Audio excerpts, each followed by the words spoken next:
بسم اللہ الرحمن الرحیم۔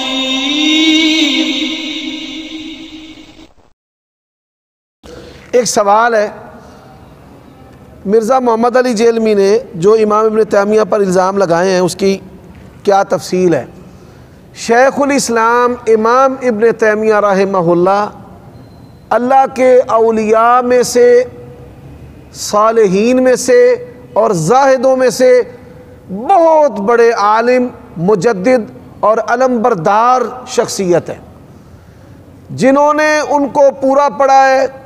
انہوں نے اس بات کا اقرار کیا ہے کہ ان جیسا عالم نہیں ہے، جیسے کہ ڈاکٹر طاہر القادری وغیرہ، اور جو جاہل ہے ان کی باتوں سے یا متعصب ہے یا ان کے دشمنوں کو پڑھتا ہے تو اس کی جہالت کا علاج علم ہے۔ اللہ تعالیٰ سمجھنے کی توفیق عطا فرمائے۔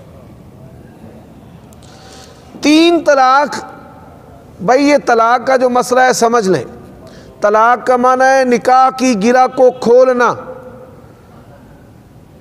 نکاح کے ذریعہ انسان کسی بھی عورت کی شرمگاہ کا مالک بنتا ہے، جان کا مالک نہیں، شرمگاہ کا۔ تو یہ شرمگاہ کی جو ملکیت ہوتی ہے یہ طلاق کے لفظ سے زائل ہو جاتی ہے۔ زوال عقدۃ النکاح، کہ نکاح کی گرہ کو زائل کر دینا۔ تو طلاق اگر کوئی بندہ 3 دفعہ اکٹھی دے دے تو وہ 1 طلاق شمار ہوتی ہے۔